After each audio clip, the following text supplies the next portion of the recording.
আসসালামু আলাইকুম dear viewer, Saiful একাডেমির পক্ষ থেকে আপনাকে স্বাগত। আমি আপনাদের দেখাতে যাচ্ছি কিভাবে এক্সেলে ফর্মুলা হাইড করতে হয়। ভিউয়ার, আপনাদের নিশ্চয়ই মনে রয়েছে যে আমি আপনাদের দেখিয়েছিলাম কিভাবে 1000 এমপ্লয়ের স্যালারি সার্টিফিকেট মাত্র 30 মিনিটে তৈরি করা যায়। এই শিরোনামের যে ভিডিওটি আপলোড করা হয়েছিল সেটি মূলত ভিলুকআপের মাধ্যমে এই স্যালারি সার্টিফিকেটটি তৈরি করা হয়েছিল। তো দেখুন ভিউয়ার, এই স্যালারি সার্টিফিকেটের হেডিংটিতে কোনো আমরা ফর্মুলা দেখতে পাচ্ছি না। বেসিক স্যালারির ক্ষেত্রেও দেখুন কোনো ফর্মুলা এখানে আমরা দেখতে পাচ্ছি না।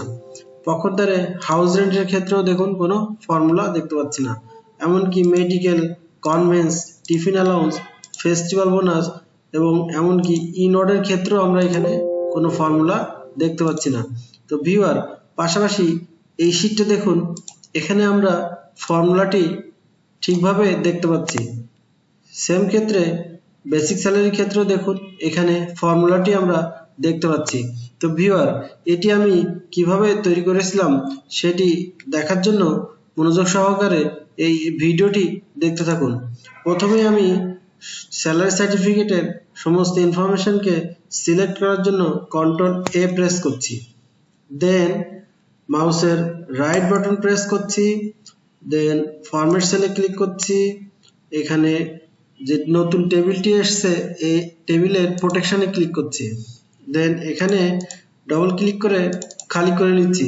সেম ভাবে এই চেক বক্সটি সেম ভাবে রাখার পরে ওকে প্রেস করবেন। দেন হোমে ক্লিক করে আমি ফাইন্যান্স সিলেক্টে ক্লিক করছি।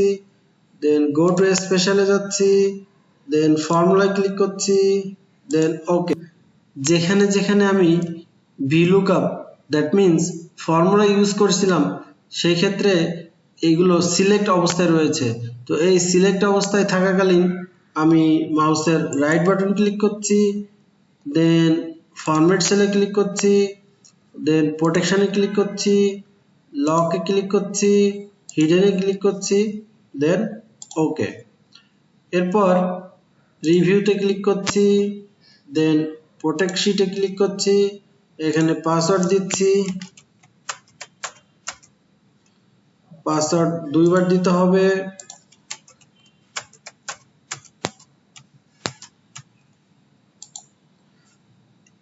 এখানে দেখুন, এখানে যে এর আগে আমরা ফর্মুলাটি দেখতে পাচ্ছিলাম, এখন আর কোনো ফর্মুলা দেখতে পাচ্ছি না। এখানে দেখুন আর কোনো ফর্মুলা নাই। বেসিক স্যালারির ক্ষেত্রে দেখুন কোনো ফর্মুলা নাই। হাউস রেন্টের ক্ষেত্রে দেখুন কোনো ফর্মুলা নেই। অ্যামাউন্ট ইনঅর্ডের ক্ষেত্রেও দেখুন কোনো ফর্মুলা নেই। তো ভিউয়ার, আমি এখানে আইডি 2 ক্লিক করছি। দেখুন এখানে নাম, ID, designation, department, basic salary, house rent এবং অন্যান্য সমস্ত ইনফরমেশন ডাইনামিক ওয়েতে চেঞ্জ হচ্ছে। পক্ষান্তরে আমি আবার 3 তে ক্লিক করছি। সেম ভাবে এখানে নাম, ID, designation, department, basic salary, house rent, medical, convince, tiffin allowance এবং অ্যামাউন্ট ইনঅর্ডও অটোমেটিক চেঞ্জ হচ্ছে, কিন্তু এখানে ফর্মুলাটি আর দেখা যাচ্ছে না।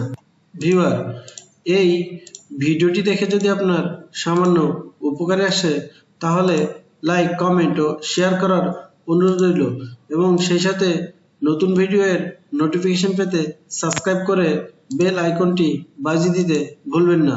যারা ফেসবুক পেজ থেকে এই ভিডিওটি দেখছেন, don't forget to hit the like and follow button.